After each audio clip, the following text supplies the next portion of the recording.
नमस्कार, श्री स्वामी समर्थ. स्वागत आहे तुम्हा सर्वांचे आपल्या या मराठी यूट्यूब चॅनेलवर. स्वामी महाराजांच्या कृपेने आपल्या सर्व चांगल्या इच्छा पूर्ण होत ही स्वामींचरणी प्रार्थना करते आणि आजच्या नवीन अशा व्हिडिओला चालू करतो. यावर्षी मार्गशीर्ष महिना हा 2 डिसेंबर 2024 पासून सुरू होत आहे. या महिन्यात गुरुवारी महालक्ष्मीच्या पूजेला विशेष महत्त्व असते.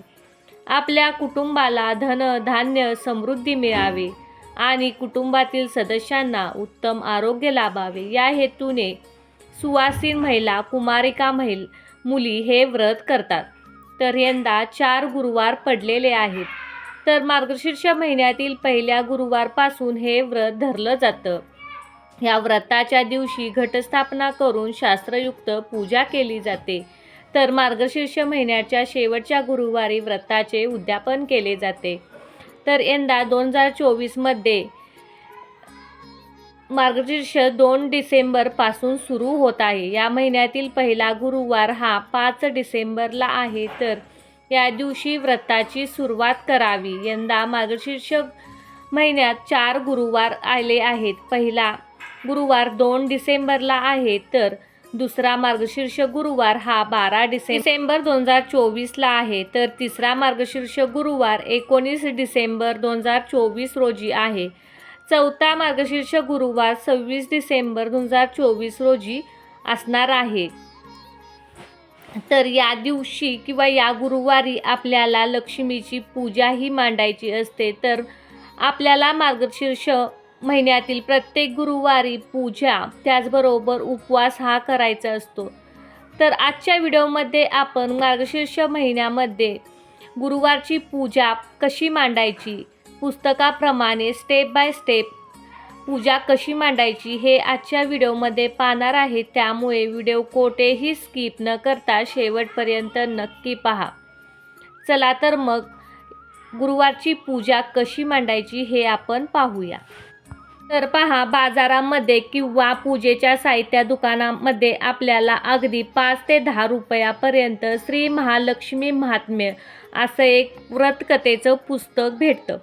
ते पुस्तक आपल्याला आपल्या घरी आणायचं आहे. प्रत्येक गुरुवारी त्याच पुस्तकातील कथाही आपल्याला वाचायची असते. त्यामुळे महालक्ष्मी महात्म्य हे पुस्तक आपल्याजवळ असणे खूप महत्त्वाचे आहे. मार्गशीर्ष गुरुवारी महालक्ष्मीचे व्रत सांगणारी ही व्रतकथा ही आपल्याला वाचायची असते. बघा, तर श्री लक्ष्मीच्या कृपेने आपल्याला लाभावी, तिने आपल्या घरी सतत वास करावा, आपला संसार सुख समाधानाने चालावा म्हणून अनेक भाविक श्री लक्ष्मी देवीचे व्रत हे करतात. त्यांना उत्तम फल मिळते. व्रताची सुरुवात मार्गशीर्ष महिन्यातील पहिल्या गुरुवारी करून शेवटच्या गुरुवारी उद्यापन करावे असे सांगितले जाते. जर मार्गशीर्ष मासी महिन्यात जमले नाही तर कोणत्याही महिन्यातील पहिल्या गुरुवारपासून आपण हे गुरुवारचे व्रत सुरू करावे व शेवटच्या गुरुवारी त्याची सांगता करावी. काही भाविक दर महिन्यात व्रत करायचे ठरवून सतत 1 वर्ष हे व्रत चालू ठेवतात. या श्री लक्ष्मी व्रताचे नियम, पूजाविधी, कहाणी, आरती आज आपण पाहणार आहोत.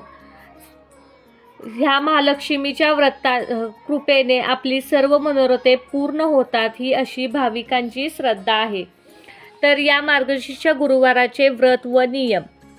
तर पहा, मार्गशीर्ष महिन्यातील प्रत्येक गुरुवारी आपल्याला हे व्रत करायचे आहे. त्या दिवशी आपल्याला सकाळी लवकर उठावे, त्यानंतर स्नान करावे, निर्मळ अंतःकरणाने पूजाविधी करावयाचा आहे. 2. दिवसभर उपवास करायचा आहे आणि रात्री भोजन करायचे आहे. या दिवशी काही आकस्मिक अडचण असेल तर दुसऱ्या कोणाकडूनही तुम्ही पूजा आरती करून घेऊ शकता. आपण उपवास करावा. एकादशी, शिवरात्री या अन्य उपवासाच्या दिवशी गुरुवारची फक्त पूजा आरती करावी, कहाणी वाचावी किंवा ऐकावी. व्रत, पूजा व कहाणी ऐकण्यास शेजापाजाऱ्यांना बोलवावे. सायंकाळी गायीची पूजा करावी, गायीला घास द्यावा. उद्यापनाच्या दिवशी नेहमीप्रमाणे पूजा आरती कहाणी वाचन झाल्यानंतर 7 सुवासिनी किंवा 7 कुमारिकांना हळदी कुंकू देऊन एक फळ द्यावे आणि या व्रतकथेचे एक प्रत द्यावी.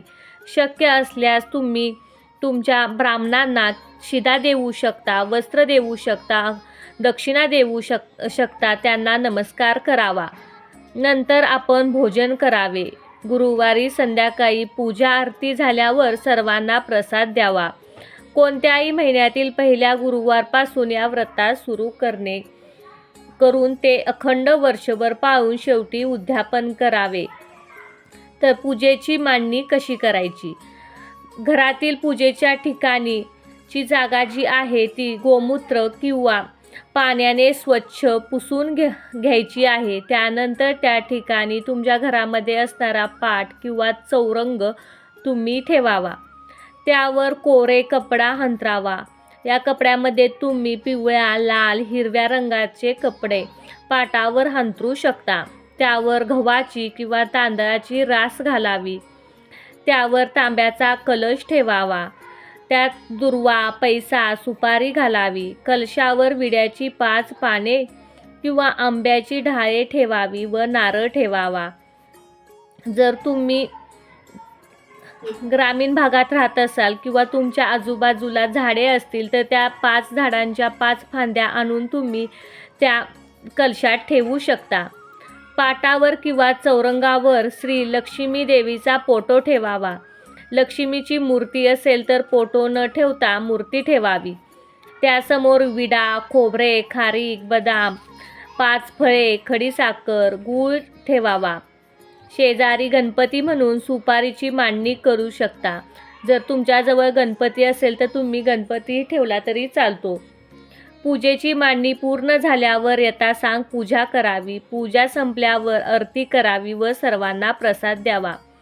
प्रसादामध्ये तुम्ही पंचामृत, खडीसाखर, त्याचबरोबर गोडाचा शिरा हेही पदार्थ ठेवू शकता. रात्री श्री लक्ष्मीला नैवेद्य दाखवावा. नैवेद्यामध्ये पुरणपोळी, वरण भाताचा नैवेद्य तुम्ही दाखवू शकता व नंतर तुम्ही भोजन करावे. शुक्रवारी सकाळी लवकर उठून पूजा विसर्जन करावे. कलशामध्ये जे पाणी असतं ते तुम्ही तुळशीत किंवा विहिरीत ओतू शकता. कुणाचाही पाय लागेल अशा ठिकाणी हे पाणी तुम्ही ओतू नका. तुळशीला हळदी कुंकू वाहून नमस्कार करावा व श्री झाडाची जी पाने, फांद्या आहेत किंवा आंब्याचे डहाळे आहेत ते एका ठिकाणी तुम्ही किंवा पाण्यामध्ये विसर्जन करू शकता. या देवी लक्ष्मीच्या पद्मपुराणात सांगितले आहे की जो हे व्रत नित्य नियमाने करेल तो सदैव सुखी राहील. त्या वचनावर विश्वास ठेवून तुम्ही मार्गशीर्ष महिन्यातील 4ही गुरुवारी हे व्रत करावे. अशा प्रकारे तुम्ही मार्गशीर्ष महिन्यात पुस्तकाप्रमाणेच या व्रताची मांडणी करू शकता. जर तुम्हाला हा व्हिडिओ आवडला असेल तर व्हिडिओला लाईक करा, शेअर करा, कमेंट करा. श्री स्वामी समर्थ.